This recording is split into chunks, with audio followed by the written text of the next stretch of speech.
Hello out there. What's going on, folks? I am Paul Veracci, and this is Film Fights with Friends, and I'm Steven Kepler. And we are here to host you with a very, very, I'm going to say, special interview. They're all special. With Dr. Paul Heinzelmann today. I know, but I feel like this one's special because we're going a little bit out of our, I don't want to say comfort zone because we're pretty much comfortable everywhere we go. It's not our typical theme. It's not our typical theme, though. We're not starting with a fight scene. No.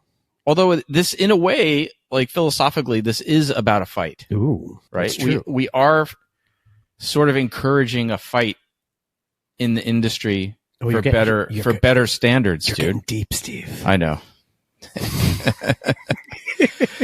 So we're welcoming you on this safety journey that we're going to take. We have today. Dr. Paul Heinzelmann as Yes. a guest today, and he's going to be talking about the documentary he directed called Safe Sets, Dying to Work in the Film Industry. Yeah, man. Holy shit. When we saw this, That's what we said. Holy shit. yeah, this documentary was amazing. For those of you in the industry, and for those of you not in the industry Yeah. that know about the 3 or 4 big incidents that he talks about in this documentary, we'll go, 2 of them we go into, which is Rust and Midnight Rider. Mm-hmm. I'm not going to spoil the whole thing. No. But those are 2 of the definite heavy hitters of in recent times of things. He And goes there into Deadpool with Joy Harris. And Yes. It's not an expose on those incidents. Those No. incidents are used to illustrate, a culture that we work in. Yes. Yeah. And that culture could possibly be facilitating towards negligence on set safety. Willfully or not. Yes. It's not about willful negligence, Mhm. but negligence doesn't have to be willful. But it's an amazing documentary. And so we're going to have Dr. Paul on in a minute to talk about how he came about to make this film. And for those of you who are our Patreon supporters, you will actually be able to see the documentary because we're hosting a screening here in New York on August 16th. And you guys have guaranteed seats. About a month from now. So if you're not a supporter on our Patreon, you need to start kicking in. Steve's just basically telling you to get your fucking ass in here, guys. Yeah, take that wallet out. Take that wallet out. No, but seriously, we're gonna have an invite list of industry folks Mhm. that we want to invite to see the movie, but all our Patreon members will be invited to come watch it. Yep. So it's and listen, Patreon is what helps keep this boat floating right here, and you get a lot of perks, right? You get to go to our live events for free. You get early access to our episodes. Early access to the episodes. We send you some swag, custom pins, and we do random giveaways. Mm-hmm. We've given away a copy of Stephen Kesting's book. We gave away A bunch of signed copies of signed cast posters, autographed copies of Emergence. So we randomly give stuff away. And plus, I think it's just cool if you want to be part of our community and help keep this show alive. Or you can like and subscribe on YouTube. Yeah, man.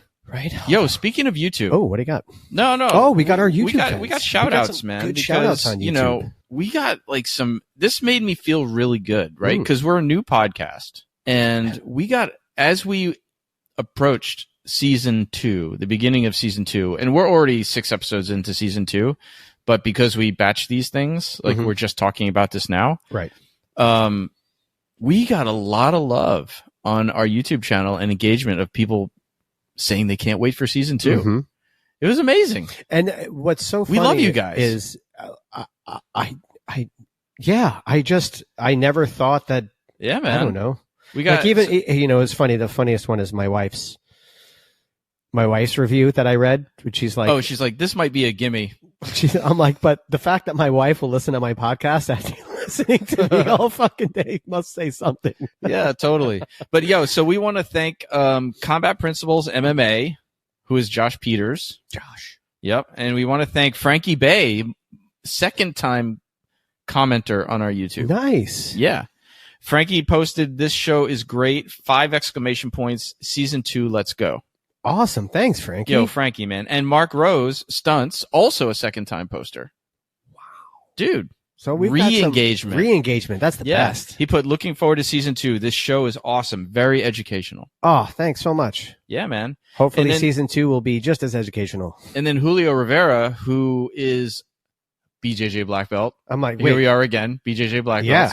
But he commented on our season finale with Josh, because Julio's who ranked me in BJJ. Mm-hmm. I didn't know he was listening to the show. Me neither. Me either. That's why I'm like, wait, what? But he commented. He goes, "This was great. Josh is an excellent interviewer. And it was awesome hearing about how you guys got your starts." Wow. So thanks. That's great. Especially on the last episode when we switched it up. Yeah, man. Thanks all you YouTubers. Yeah. You guys rock. Wow. I know, seriously, like the engagement makes me feel good, man. Right? It makes me feel like we're not wasting our time. Yeah. And that there are people actually listening. Enough to say something. Yeah. Totally, man. Totally. So hopefully, we'll meet you folks in person one day. Get that out, okay? Yeah. I had to think about what I wanted to say, bro. I kind of like stuttered there for a minute. Yo, so what you got going on in your life, dude? Man, it's been a weird week. I had a friend, I had a guy I work with pass away suddenly, which has just been really awkward. Yeah, that's horrible, man. A guy he worked with you at Hard Out. He worked with me at Hard Out, and we had Rocco on the show. Yeah. He was one of Rocco's first employees. Mm-hmm. I think he was one of the first guys I rode the truck with. And just a great guy. It was a sudden thing. I'm thinking maybe an aneurysm. Like it was really sudden. Not expected. Yeah, it's always weird when you lose someone that you see it a lot, because then all of a sudden they're not there, and then it's like those certain things that you do or that you did with them, like it's weird to just never. You're like, it's never going to happen again. I'm never going to do this. We're never going to bullshit like this. Do you know if there are any GoFundMes or anything like that? I don't know about that. I know that the service is coming up on Saturday. Yeah. But I don't want to, I don't. No. But I mean, this will air long after that. But if there is some kind of, as far as I know, fundraising thing, we'll link it. No. Okay. That's horrible. I hate hearing stories like this. Right. Especially like he was a great guy, and he and I, and he's young. He's younger than us. Well, no, he's younger than me. He was 54. So he was older than me, but we always used to crack jokes because there'd be days when he and I were on like a big job, and then the younger guys would be on a small job. Yeah. And we're like, there's over 100 years between the two of us, and there's fucking 58 years between the two of them. Yeah. Like, why aren't they on this job? That's because you're an old fart, right? Paul. You're getting there. Yeah. Well, that's horrible. All the best to his friends and family and everybody at Hard Out, man. So yeah. I mean, but outside of that, like good things coming down the pipeline. Some security work, some content security work.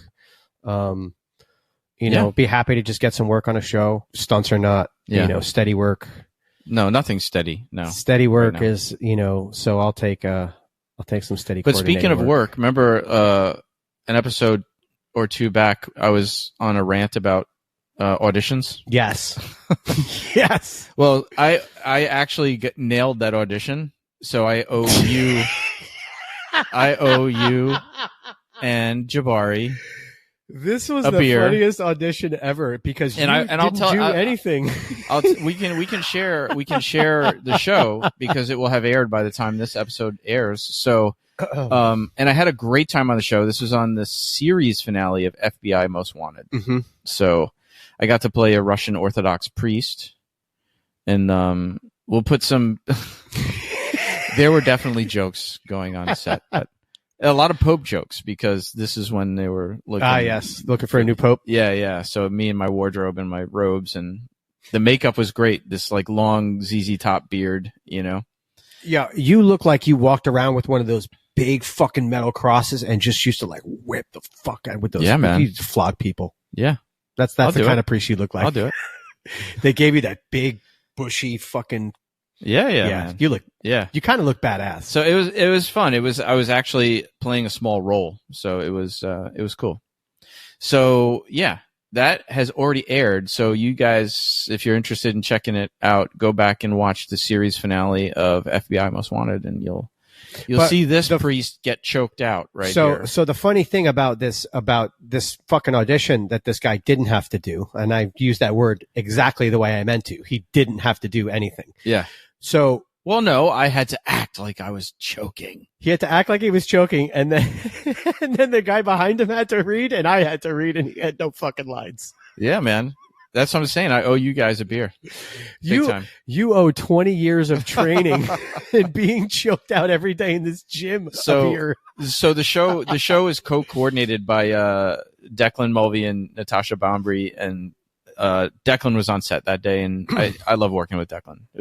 I worked with him when he was covering for Court Hessler on Blacklist, but this was the first time I worked for him on one of his shows, and fun times.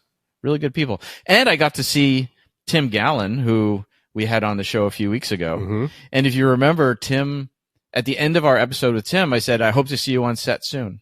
And literally. And then I show up on set, and he shows up. He goes, Steve, really I owe this job to you, because you just said, I hope to see you on set soon. You willed it into happening. Yeah. So I love Tim Gallen.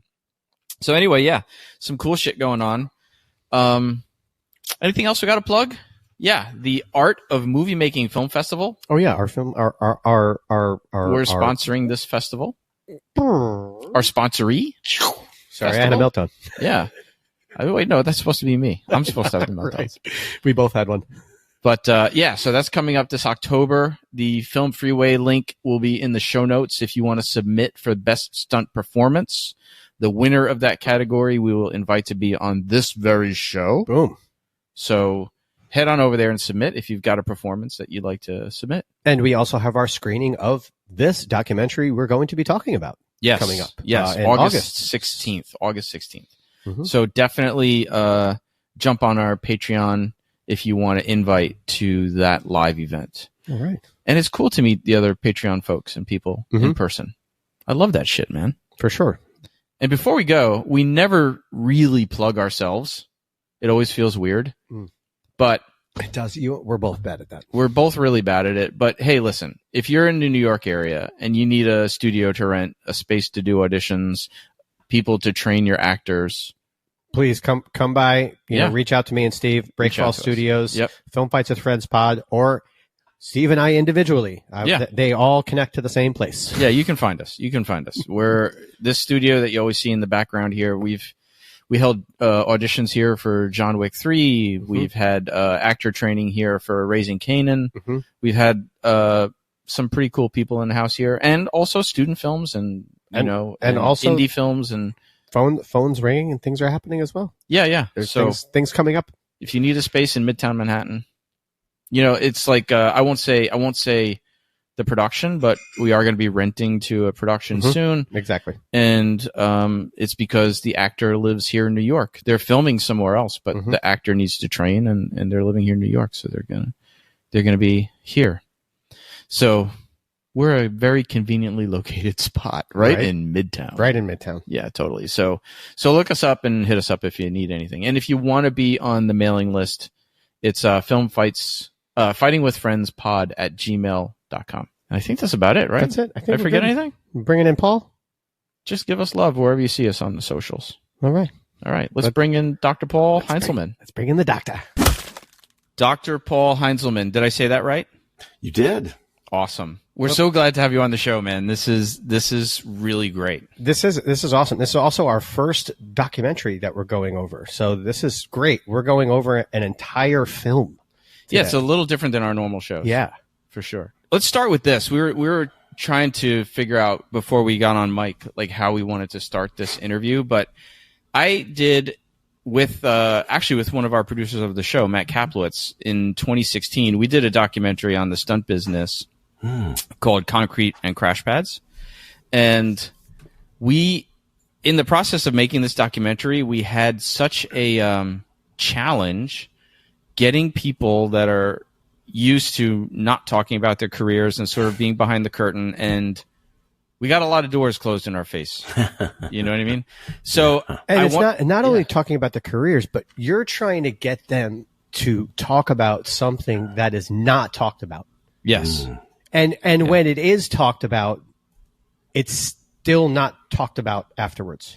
And in your film, in Safe Sets, you got some pretty high profile people to talk about their experiences. And so I'm curious, like, what that process was like for you, trying to get people on record to talk about the concerns they had about the industry. Yeah, in total, we interviewed 48 people.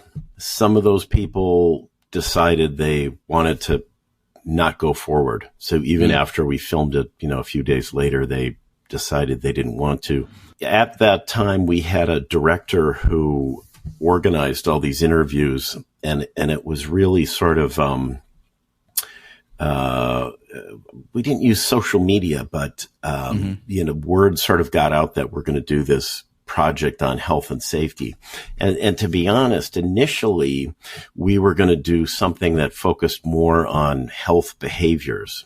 So, when you're lifting something heavy, make sure you squat down. Like ergonomic, stuff like that. And, tips for sleep and things like that. So over time, though, people started telling us stories that had a little more depth and nuance, and sort of hinted at the fact that there's these systemic level problems in the industry.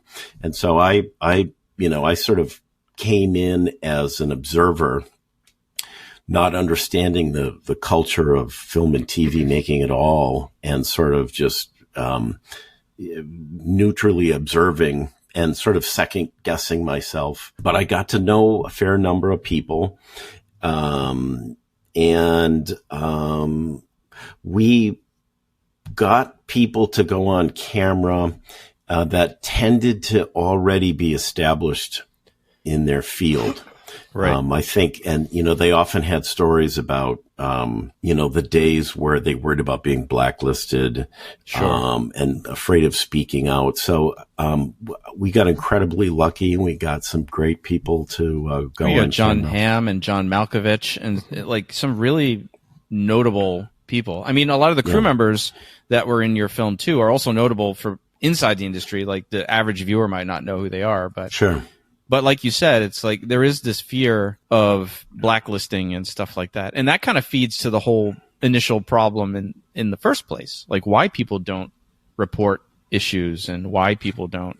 Well, I mean, without even going into it, we heard a story this last week of someone speaking up and getting sent home. That whole, that sort of hierarchical nature where if you speak out, you get in trouble is somewhat unique, I think, to the film industry. It seems other industries have, sort of channels built in where people can, whistle blow and not lose their job. But, I mean, you can, but I mean, when I worked for Disney, the one thing that really not saying anything. The one thing I realized about HR is, you think that, but they're there for the company. They're not there for you. Yeah. And that's the thing is that I believe that the line you were talking about is the HR department.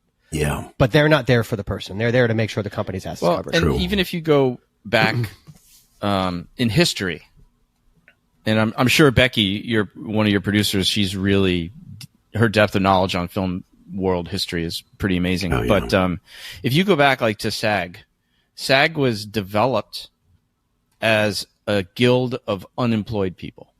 It was by design to be a collective group of unemployed people. So in the early 20th century, the Cliff Notes version is talkies come along, and the then silent film actors, right, weren't very good with voice acting. Mm-hmm.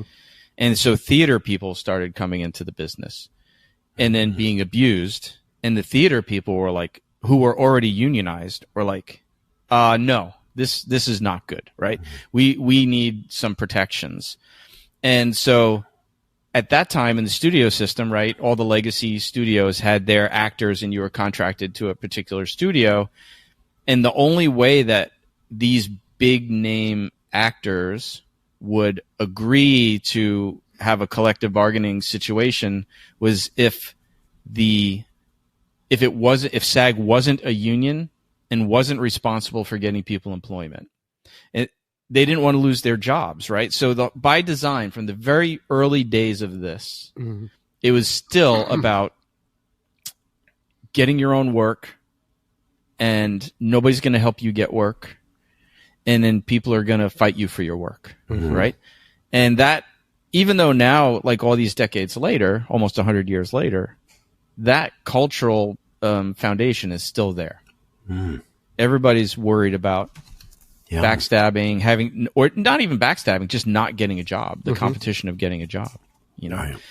And in the stunt business, and you go over it in your film, it's like, and in what we were just talking about, if you're injured, you don't report it because you don't want the rep of not being castable, right? Because and the timestamp on something like that is way longer than a success. Like we've talked about it before. You do a great job on set, great, you did your job. You know, something goes wrong on set, or you get injured on set, they'll remember that for a year later, a year after the injury is healed, and you're fine. But they'll just remember, oh yeah, Paul, didn't he tear his rotator cuff on that? So let's go to somebody else. You know what I mean? Like they remember that kind of stuff. Right. And that could be 3 years prior, but they're like, didn't he just blow his knee out? Yeah. It's like, it's a long time ago. Yeah. So yeah, people are very protective, and they're afraid to report, you know, for lots of reasons, like for that, or maybe they don't want to, we have good health insurance in SAG, AFTRA. So if I report an injury, I have to go to workman's comp, which is pretty shitty. Yep. So I'd rather use my own health insurance. You know what I mean? And so they won't report it. You know, and so it just goes on and on why people underreport. Well, stuff. I mean, I'll go into a quick story. When I was working on a show, I had a prior knee injury. That asshole blew out in that workshop. Yeah. Right. This was like a year later. I'm on set. You know, obviously I still had a knee injury, but it wasn't injured. Do you know what I mean? Because there was something acute. Torn. It was like tendon stuff. It was torn. That doesn't heal.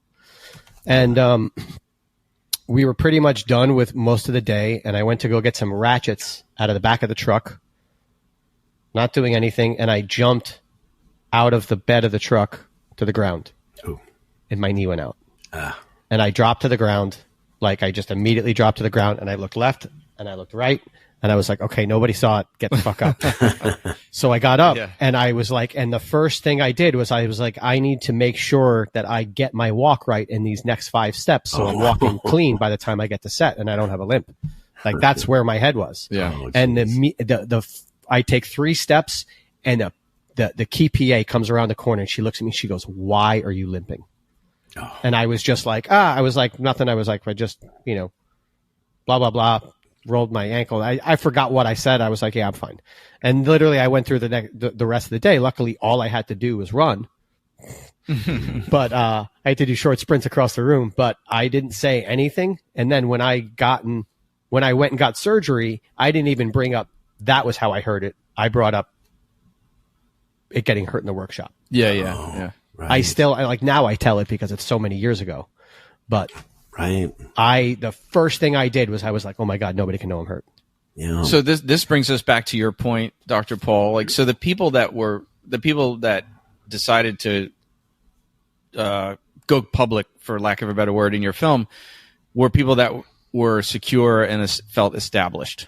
I think that's fair. Yeah. For the most part. Yep. Dial it back. So how did this whole process start for you? You said you were originally going to do more of a how-to and thing, but before that, you were called on to set to do some medical work, right? I mean, what introduced you to this world of film that you're now sort of championing? Yeah, well, it all started back in 2006. Massachusetts passed a tax credit that started to bring productions into the state. There really wasn't, unlike, cities like LA, where there's kind of an infrastructure built to support the industry.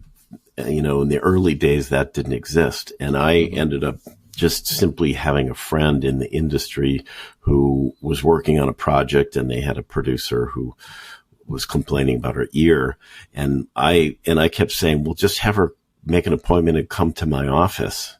And she said, no, you don't understand. She's not going to leave. She's not going to leave the production office. She's too busy. You got to come and see her. And, finally I said, okay. And, wow, a doctor that does house calls. Amazing. And I did it reluctantly because I wasn't sure if my insurance covered it, but it was sort of like, okay, I'll do this one favor. And, after I saw her, there were several other people who were sort of waiting in the hallway because they had stuff going on that they needed, maybe it was a med refill or, sinus thing or something. And, very quickly I sort of became the guy to call with medical stuff. And, I enjoyed it. It was something different. It was something challenging.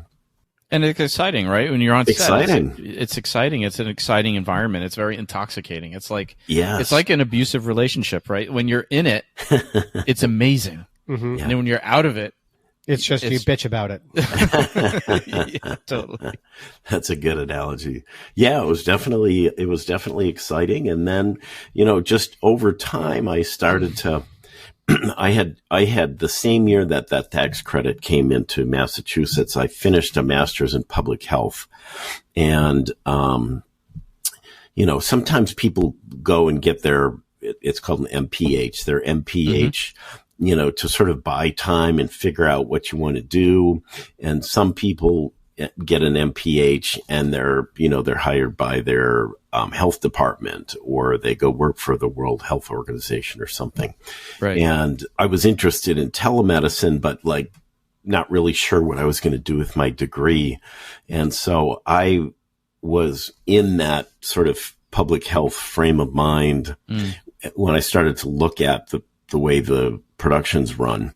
And that's kind of where the film evolved, especially when people started talking more about the problem with the big stakeholders like the studios or the unions. And, people are working these long hours and they can't, they can't do anything about it. And, so quick question, just so you got the phone call in what year for your first run to set? I think it was the tax credit kicked in 2006, and I started in 2007 in the summer. 2007. Okay, I just wanted to get the time frame from then to now, because for some reason I thought it was I was like, oh my God, you hit the ground running, made a documentary right when you got into business. And then I was like, oh, okay. Just in time for the writer's strike. That right? I was like, man, you killed it, bro. Yeah. Well, and we started this in 2018, and the film project. Yeah. And it was going to be strictly an educational docuseries, and so we ended up with 50 hours of footage, and we were going to chop it up into 7 big chunks. And then over time, the Rust incident happened, and I had a business doing COVID testing for film and TV, and I was able to bank some money and decided to make it into a documentary. And so we had to not just have talking heads, we had to have some compelling B-roll, and the project sort of reinvented itself. It evolved. The editing is who's your editor? I mean, because doing documentaries, right? A lot of times you're kind of describing this process, but a lot of times the story of the documentary, like as opposed to like a narrative film where you start the film with the story pretty much outlined, right? When you're doing a documentary, it can be kind of like archaeology. You're figuring out the story as you go, exactly, or even after in the editing room. Right. So I'm curious about that process. Well, that's a great question, because the storyline was always a little bit of a tough challenge.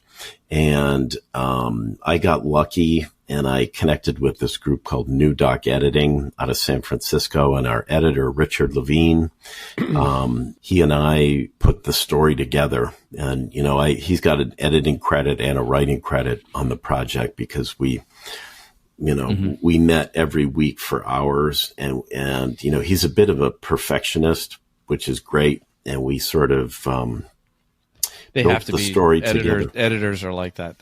They have to be. Yeah. It's interesting because I asked the same question to Matt at the Film Jitsu screening. Right. And because and I thought he edited his the opposite way. Oh, so right. so it's really interesting hearing this perspective, because Matt decided to edit his in a more Preston. Sorry, You're thinking Matt Polly was on the panel. Yeah, was on the panel.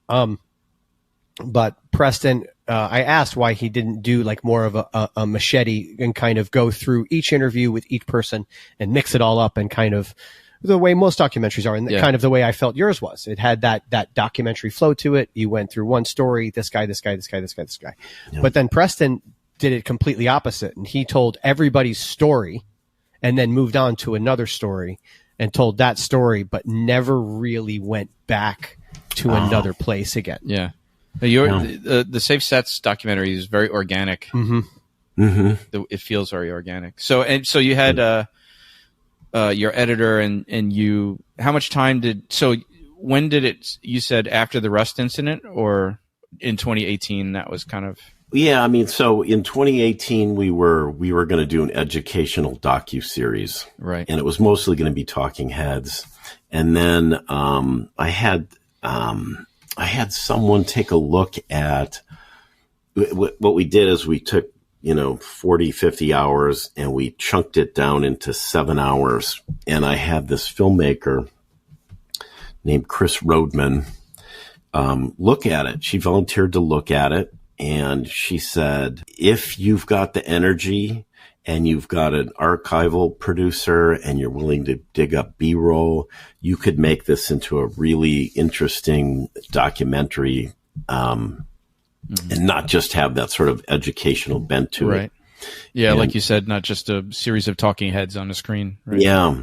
And so another key member of our team is a guy named Rob Garver, who's our archival producer, who, did an amazing job of finding footage. Oh, my God. The footage was I couldn't believe some of the footage. I mean, yeah, Paul the was Midnight saying, Rider. Yeah. Footage from Midnight Rider, I was... Right. Paul was saying before we got on mic that, well, you could probably say it better than me, but about the we all know about these incidents, but after watching the film, you get really into the weeds with it. And we see a lot of the B-roll and we hear a lot of the stories that never got out. There's so much of the story that I didn't know. It's like, I'm like, oh, the Midnight Rider. I'm like, yeah, I know all about it. Yeah. No, right. I did not know all about it. I did not know all about Rust. All of the fucking information, misinformation, and everything that went out about Rust. Right. I didn't know half of the bullshit that went on. Yeah. Well, the Midnight Rider footage, and the Midnight Rider as well. Oh my God. The dashboard cam of the train was really, to me, haunting. That was, that was incredible. I was when you saw that, like, you cut right when that piece flew off the train. Yes. Yeah. And I was just like, right. Yeah. I mean, I was almost, I was a little worried. Maybe it was too gratuitous. We had interviewed Sarah Jones's parents, and, nothing was disrespectful in any way. Well, that's kind of what I'm hoping, and they actually, I sort of got their approval, if you will. So yeah, our archival producer, I don't know how he did it, his connections, and, he did an amazing job for sure. 100%. So the film, basically you kind of have it broken into categories of issues, like stunts and, drug abuse and mental health and, sleep deprivation. Like you have these categories. And did that evolve? Like after you started hearing all these stories, you're like, wow, these 5 common topics keep coming up. Yeah. I mean, I think, I was originally going to try to structure the film in a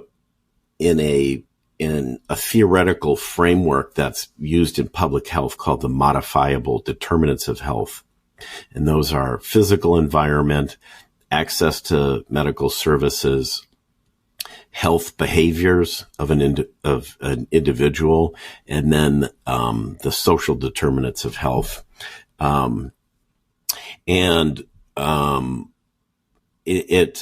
It didn't quite work out that way because the stories that we found and the interviews that we did forced us to kind of change that up a little bit. So it's to some degree, it's somewhat random, but we picked topics that's kind of represented as many different areas as we could.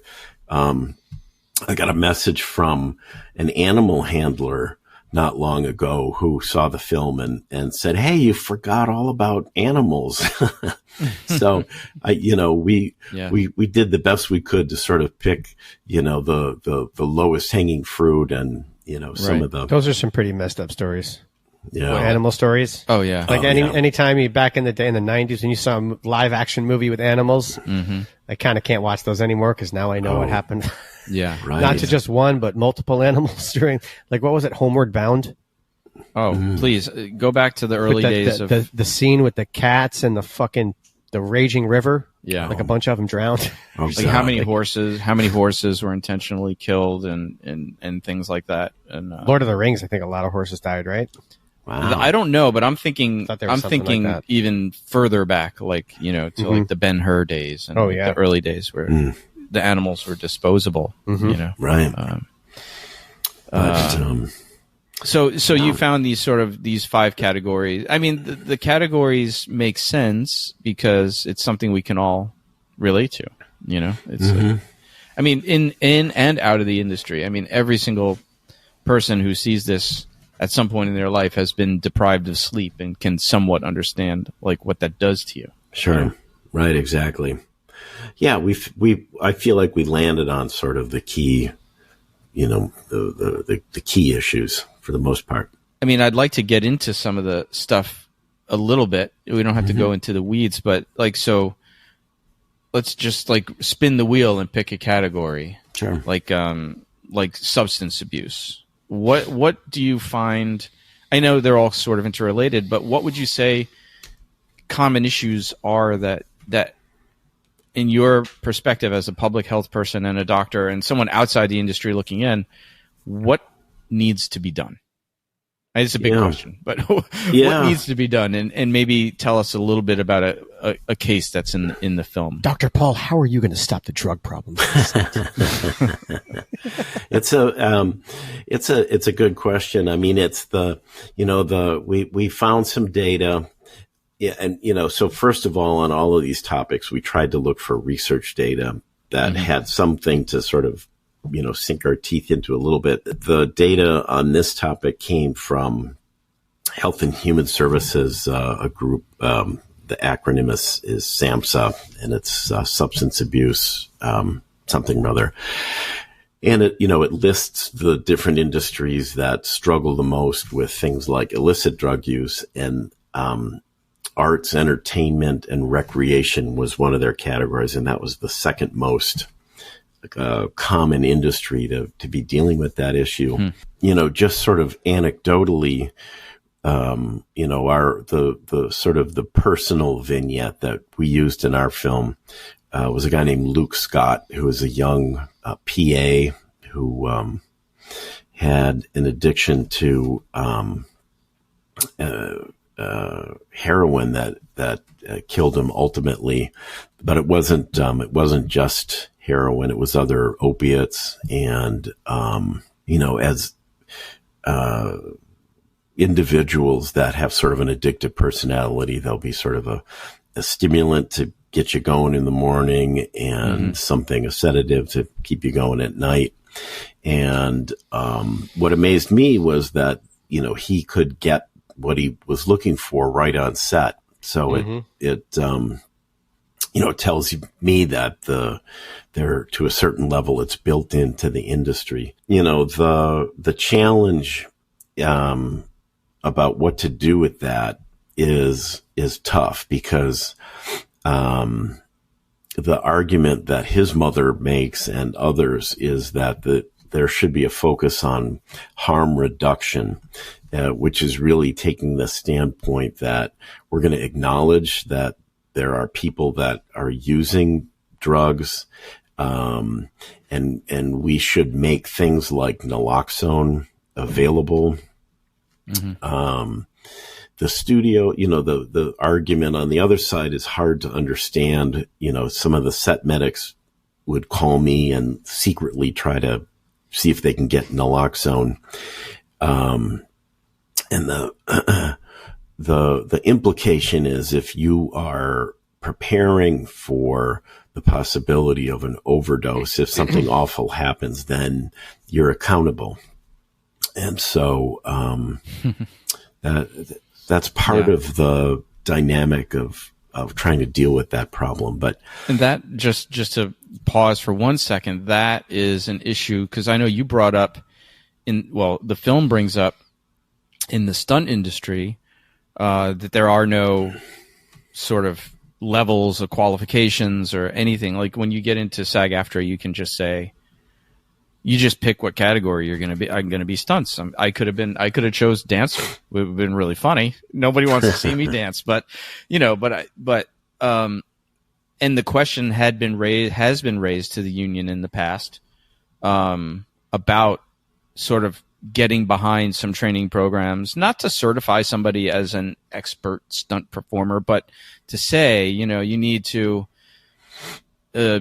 take some driving courses, do the OSHA 10, do this, that, the other thing, and stand behind some training programs. And the perspective of the union was always like, that opens us up to liability. Mm-hmm. So we're just going to stay hands off.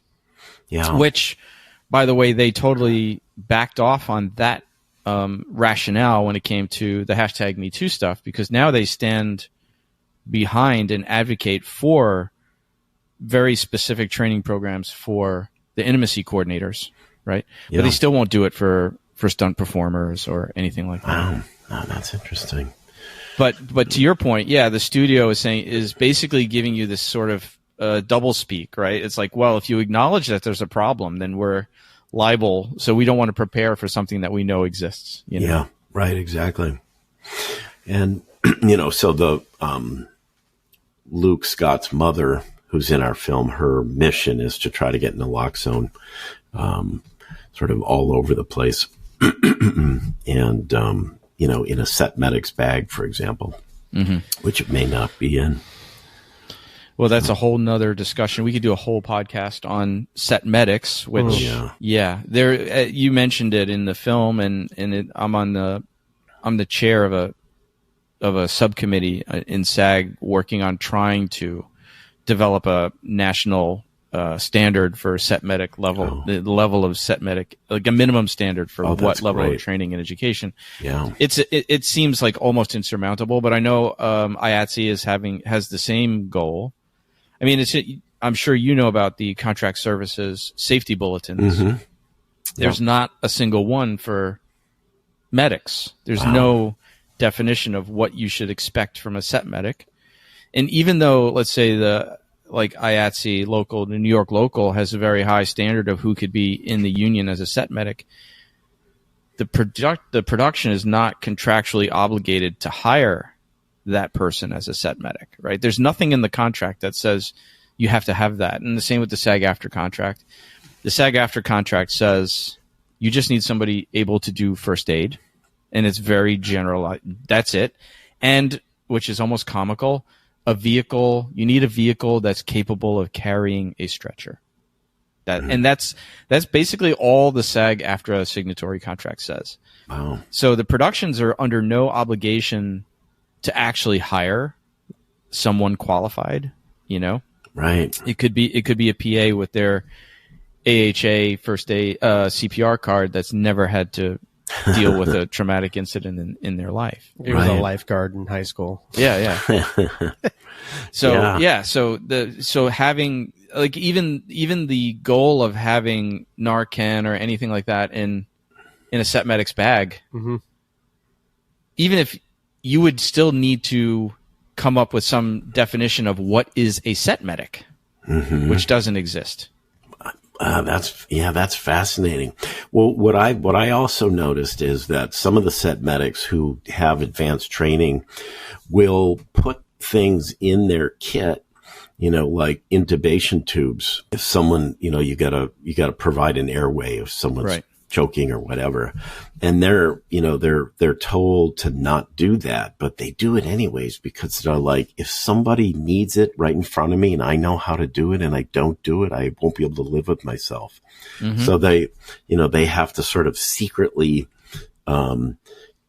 put things in their kit that they want to have there, but that, they're told they shouldn't have. So it's just a weird, dynamic there. Yeah, I stunt coordinated a film last year. This is my first feature film that I was the main stunt coordinator on. And so in pre-production, I asked to speak with the medic, and so we could strategize. These are the type of stunts that are going to happen. This is what, if there's going to be an injury, maybe it would be orthopedic, or it might be this or that, and just kind of go over like possible incidents and come up with a plan. Like an evacuation plan and like a normal plan. And so he said to me, I was the first stunt coordinator that had ever reached out to him before they were on set the day of shooting. Wow. Because I'll ask performers, even on student films that I work on, I'll ask them in private, not in front of everybody in the safety meeting or anything, but in private, like, okay, do you have anything? And I imported this from when I was an event supervisor for mixed martial arts. I asked the performers, basically, do you have asthma? Do you have diabetes? Do you have anything? Like, if you're unconscious, what do we need to know? Like if you're going into diabetic shock or any kind of thing, like, and your insulin is in your bag back in the honey wagon, or your inhaler is somewhere in one of these bags, like, we need to know ahead of time, like what's going on. And I had that one day where I was doing a stunt and everyone on the set, there was only one person there where English was his first language. And the only thing I asked for was that after I did my stunt, that he was the first person that reached me.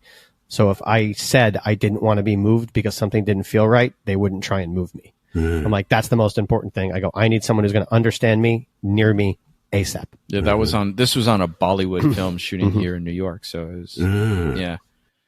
I was definitely taking care of myself on that one. Yeah. I have a little Google alert for health and safety issues in the film industry. And I can't tell you how many stories about injuries and accidents and all the stuff that we talk about in this film that happens in Bollywood. It feels like an area that's maybe 20 years behind where we are in terms of thinking about health and safety. Well, you hear like the stories of like the Hong Kong action cinemas when they basically just are doing a stunt scene and they just have stunt guys lined up. One guy gets hurt, send him to the hospital, put another guy in his place. He got hurt, hospital, get another one. Yeah. Wow. And that's just how they run it. Oh my God.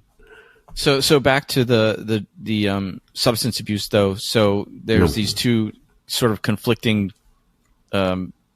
rationale on how to handle it. Right. Yeah. I mean, I think that of all the topics that we handled, that one's a little bit different in some ways because, arguably these kind of things happen in all industries.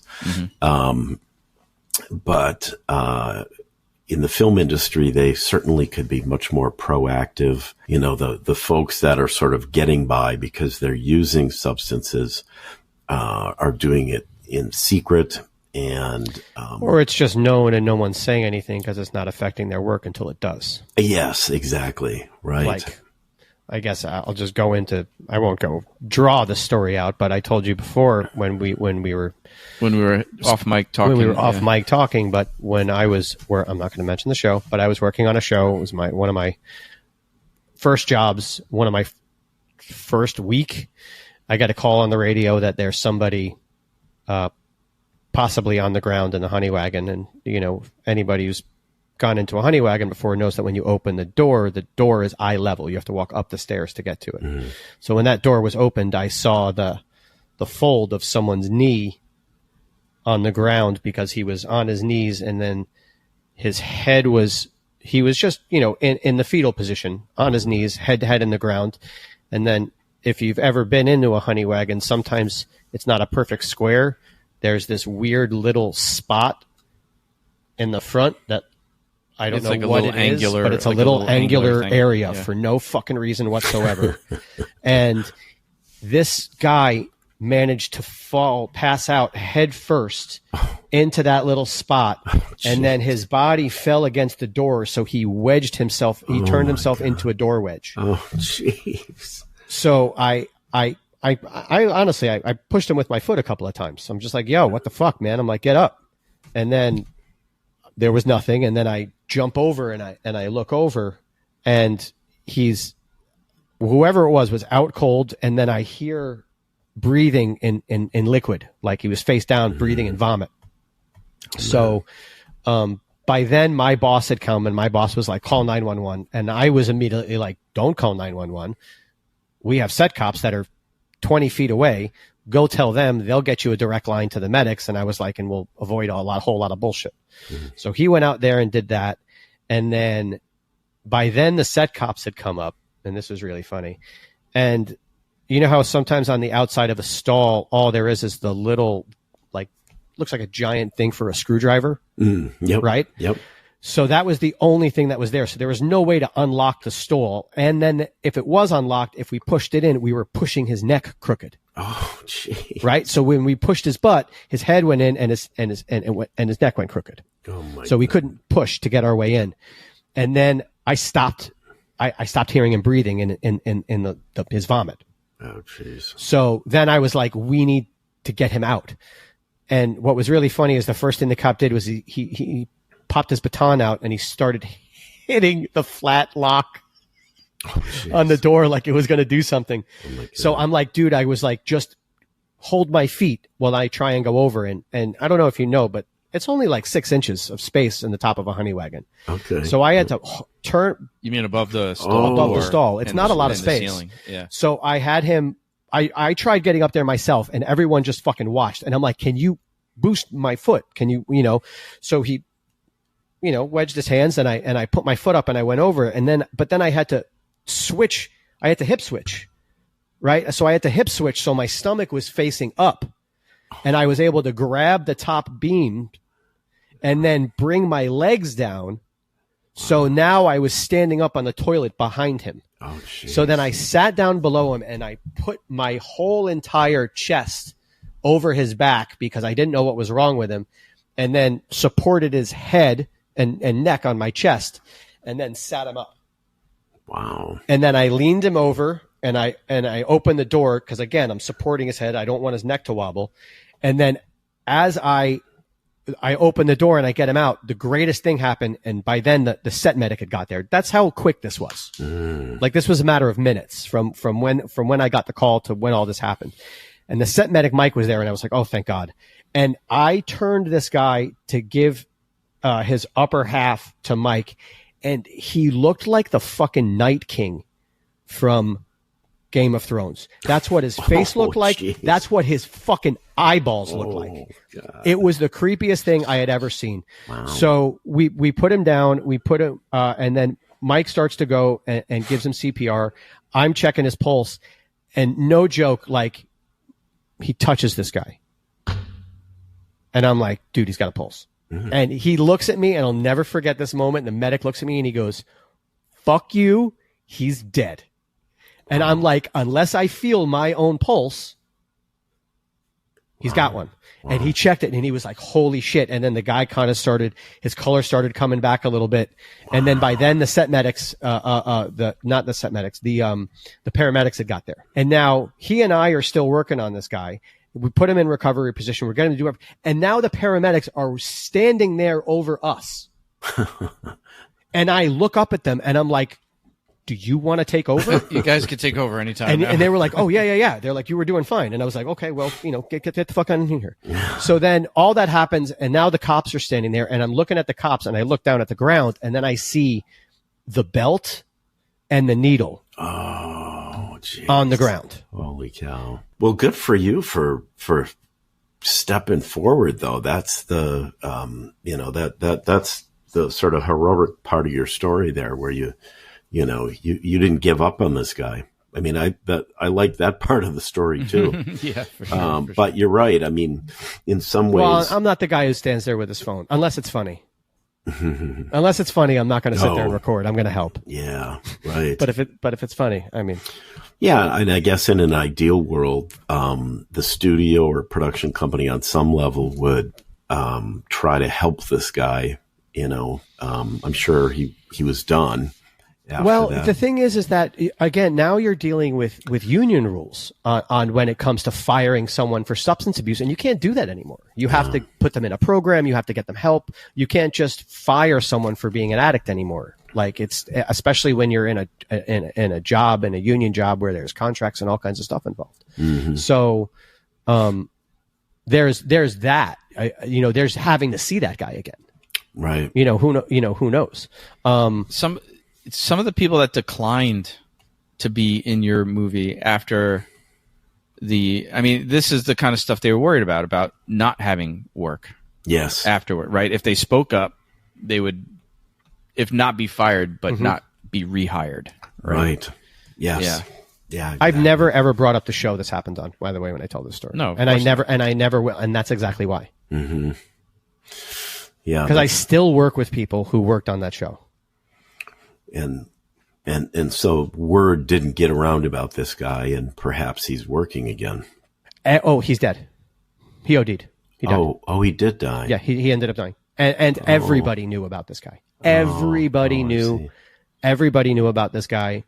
And everyone knew he had a problem. Oh, jeez. It was not a surprise. I see. And that's why I said before, I was like, it's everyone ignores it until they can't do their job. Yeah. Or something like this happens.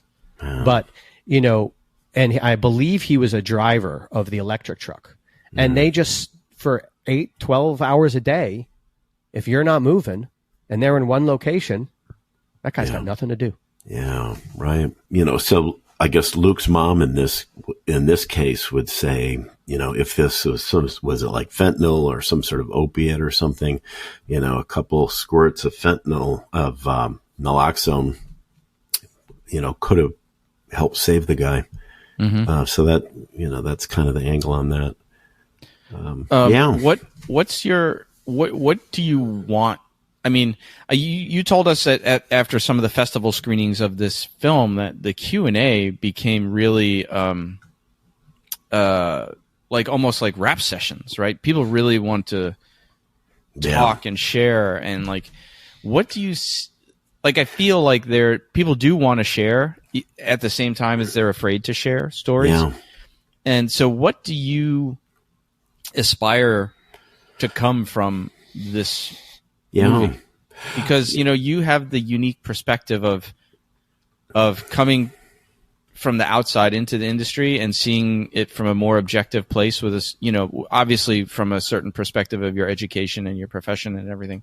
No. But a lot of times, like, changes in our industry are sparked because of people like you coming in from the outside and saying, wait, what's going on here? For the rest of us, it's sort of like toxic behavior that's become normalized, right? So what do you see coming from this? Like, what do you want to happen with your film? No, it's a great question. And it's sort of something that seems to present itself. It wasn't like we intentionally set to do this. And, like you mentioned, it almost turned into like a therapy session for some people after they saw our film. So I guess, first off, to essentially acknowledge and validate the experience that people in the industry are having, because we talked about sort of the secrecy and trying to hide the bad stuff. Acknowledging it, I think for many who have looked at the film, has just that in and of itself has been a plus. We also want to educate and inform audiences about this other side of filmmaking that they probably have no idea exists. And we've got a fair number of film schools that are looking to to screen the film and some including it in their curriculum. And then I guess on the higher level, you mentioned Becky Morrison earlier. She has managed to make connections with groups like the DGA, and there was a member from the DGA who saw our film and got very excited about it. The Producers United group and also the unions. We'd love it if we could put it out there so that the leadership of those groups can take a look at that perspective. And you'd think they'd be receptive too, because these are their people. Well, and essentially, and we are screening your film here in New York in August, and of course you'll be there. But we're 100% inviting to the screening the SAG-AFTRA leadership from New York. I mean, whether they come, that's who knows, but they will definitely be invited. For sure. Oh, that's great. Yeah.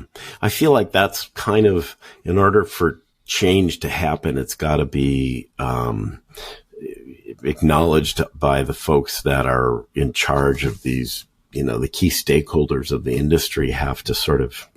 Do you feel that feedback is genuine?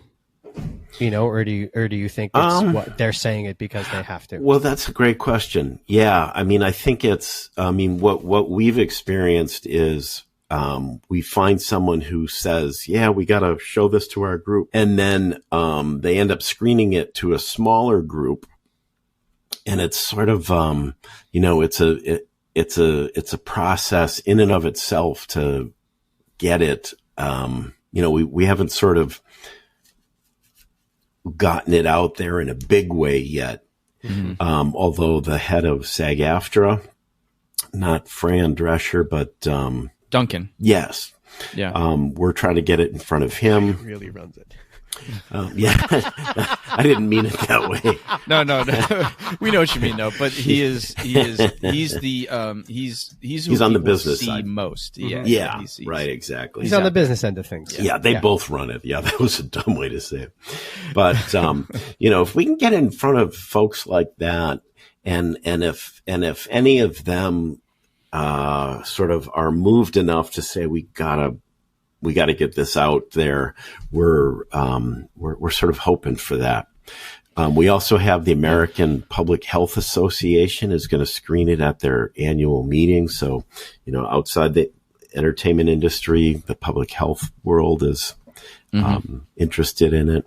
I think the SAG-AFTRA has a film screening series called The Business, which they actually screened our documentary. So, I think we should be, we will, I'm going to do a little prompting and see about, after, if we get the right people to come to the screening in August, and hopefully we can maybe get that to be in the SAG-AFTRA, the business screenings. Yeah. So even though you're kind of early on in the whole screening process of this documentary, with all of the footage that you've talked about that you've gone through, have you thought about using that footage for other future things? You know what I mean? Been like, we kind of went into this here, but we have enough footage to really kind of do a side piece just on this. Yeah, definitely. I think Blu-ray extra featurette. Right. Right. Exactly. The financial side of it is, we spend a lot of money, more so than I would have imagined, but I'm new to the industry too. So, if we can find a way to get some funding, that would be a great, sort of next step. Right. To dig into all the other footage that we have, for sure. You mentioned in the documentary that you had been planning on doing a research study at Harvard, and then that sort of the support of that immaterial. It disappeared. Yeah. Yep. And you didn't go into depth in the film, and you don't have to here, but I'm curious, you had mentioned that you had union support, and then you kind of lost union support. Yeah. Or that you were pontificating why, maybe. Right. On the researcher side, So I approached different groups to try to put a study together, and they all said something to the effect of, if this is going to be worth our time, you've got to get buy-in from the unions who will collaborate with us. What we managed to do on the local level was get that to happen, and we were going to start small with focus groups and what are called key informant interviews, and try to essentially identify what do the unions want to look at, and let's let them drive the boat. Somewhere along the line, and I don't know exactly what was the tipping point, some of the factors that were our suspects are the fact that the folks at the national level got involved, and perhaps that's where the collaboration fell apart. They also got word that we were doing a documentary, and that didn't seem to be well received either. I think it was the fear was that we were going to do an expose kind of thing. The dirty underbelly. Right. You're going to show exactly. You're going to do it like a Vice. Yes, Dark Side of the Ring. Right. And I think anybody that sees this film will see that is not what the film is. It's actually very supportive of the industry. It's like, thank you. It's like, this is about, like you said, it's about acknowledging something that's going on. It's not about pointing fingers. It's about saying, like, hey, this is going on, and we need to look at it for everybody's improvement. I mean, it's no different than doping in the Tour de France. Then they decided to look in. You know what I mean? They decided to look into it, and then look at what happened. Mm-hmm. Like it's the same. It happens everywhere. I appreciate that. That's what we were aiming for. I certainly did not want to storm into the office of Bob Iger at Disney like a Michael Moore or something. Or, yeah, I mean, at the screenings, we talked about the people that it was almost cathartic to see the movie, but did you have any opposite reactions, or people who were kind of opposed to what they were seeing, or was it across the board people supportive? I have to say, I think it was mostly supportive. I can't think of any. I can't think of anybody that expressed, sort of a negative reaction to it. I think one person did say we should have had more that highlights the work of the Teamsters. That was one thing that somebody brought up. But that's constructive criticism. I think that's not like. I'm just trying to make the point that it is not what people might have feared it was going to be, Yes. And I mean, after you sent us the screener, and we sat here right here in the studio and watched it, and after it was done, we were just like, holy fuck. Yeah. Like, this, people need to see this. I wrote that to you in the email. People need to see this. Yeah. I had no idea. Yeah. There were so many things that were left out of the media sensational news of all of these events, of all of the three main events that you went over, and those little things are so important. Yeah, like they were so the all the little details that you put in your documentary about these incidents that you went into were so important. And I feel like I looked at them, I go, I wish I had known this. Well, you know what it is also, and just like sort of in closing, again going to say, like, people need to follow us and pay attention to the screening on August 16th. But I think seeing the movie is, like, every single person in the industry, no matter what guild you're with, no matter what union, what role you are, we've all seen stuff. We've all talked about stuff. There's no way you can't relate to this movie. And watching the movie is like, oh, somebody's finally saying all the stuff that we can't say. But it's like, it was almost like you were speaking for you and the film, and everybody in the film was speaking for everybody else in the community that wants to speak but doesn't, for all the like, we could do another hour-long interview if we moved on from substance abuse and just went on to sleep. Yeah. Working 16-hour days, Or, having to drive to work, having to drive home. Or toxic materials. I mean, the study that, or the assessment you talked about with the lead squibs in the season finale of Breaking Bad, and how the assessment was that the air quality was thousands of times beyond the allowable limit of lead exposure. When I was doing COVID stuff, I turned into an air nerd. I turned into an air nerd about how the air turnover in rooms when there was no air filtration in there. And I wrote a huge thing to Disney saying that the COVID department should move into like an air quality to when they have to go shoot somewhere. Like, I know they bring in guys from ABC that go in, that'll look at a place and be like, there's fucking asbestos up there, you can't shoot here. But they do anyway. But to be there and been like, listen, you need to bring air purifiers in here if you're going to shoot in this moldy basement. Everyone's going to be breathing in the same air. You have no windows in here. Change the air over. Yeah. Like, because the one thing that I noticed that doing all the COVID stuff was people weren't getting sick on set. They would get COVID, but one guy wouldn't have a sore throat, and then the next day you have your entire video village with the sniffles. That stopped happening. And I was like, well, we could keep that from happening if we keep the air clean. Right. They didn't give a fuck. Yeah. So normally at the end of the interview, we always ask people what you got coming up, but we know what you got coming up. And so people should, we will put the website for the film in the show notes and the social media links. And so they can pay attention if they can't come to New York in August, or they're not on the invite list, or they're not a Patreon supporter of ours, to pay attention to your festival screenings, because you're still in the process of screening at festivals, and people may be able to find you a screening closer to where they are, you know? Yeah. Yeah. Our Instagram, if they go to our website and follow on Instagram, that's where most of the news is. It's where we're going.